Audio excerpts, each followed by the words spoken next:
It lives at the bottom of my stairs. Creepypasta story. I stand at the top of my stairs, socked toes curling into the carpet as one hand squeezes the door handle and the other hovers over the light switch, trying to decide if it's safe to turn the lights out. It's nearly 7 at night. I have about an hour before sundown, but it's just dim enough in the stairwell to make me doubt if that really matters. I stare down at the welcome mat, and though I see nothing, I know the thing that lives at the bottom of my stairs is watching me too. I know its gauzy white eyes never blink, and that its teeth, thin and too long for its mouth, extending far past its leathery lips, cannot smile, but I feel as if it's grinning at me. I know its gaunt, lanky limbs are curled and crouched around its small body, waiting to lunge the second the light is out. I know it isn't real. If it was real, I would be able to see it. But even as I remind myself of this, I leave the light on. You see, I made him up, the creature that lives at the bottom of my stairs. I've always had an active imagination. Many children create monsters or imaginary friends with rules. A man who runs beside the car, but can only run in the shadow of the vehicle. A ghost who befriends you, but is invisible to anyone older than you.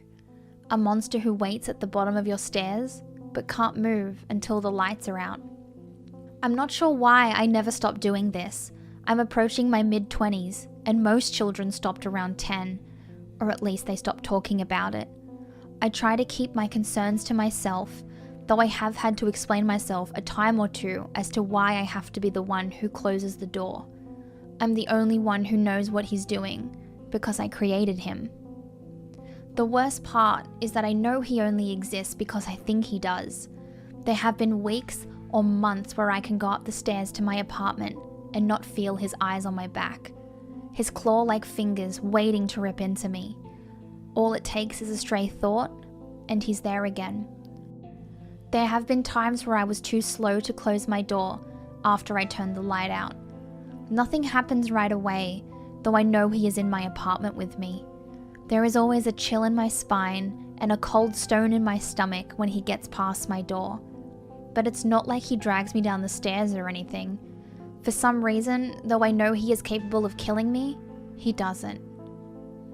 Even when I succeed, sometimes there is this dull thudding noise that starts at 2 a.m. and continues until sunrise, like he's slamming his dry, callous, two bigger hands against the door, demanding I open it and let him in. This has been the hardest part about accepting he is not real, because I have had guests ask me about the noise, and I never know what to tell them. Though on the nights he gets in, I can feel him watching me from the doorway to my room, which unfortunately shares a wall with that stairwell. He sits in the same spot all night, breath wheezing out of his squished, bat-like nose, body twitching and contorting as he runs his clawed fingers over his face in anticipation.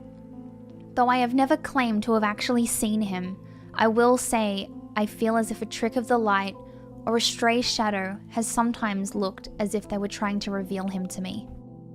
My biggest worry is I think he's getting closer with each time I fail. He started right outside my doorway, but he was a mere 3 feet from me last time.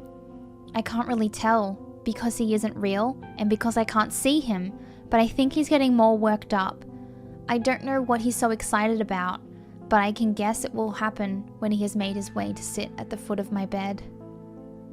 I think he's getting faster. I have been failing more often than not to keep him out. It won't be long now before he reaches his goal, whatever that goal is. Maybe it's to torment me and feed off my fear of what he'll do next. If that's his goal, he's succeeding. It's killing me.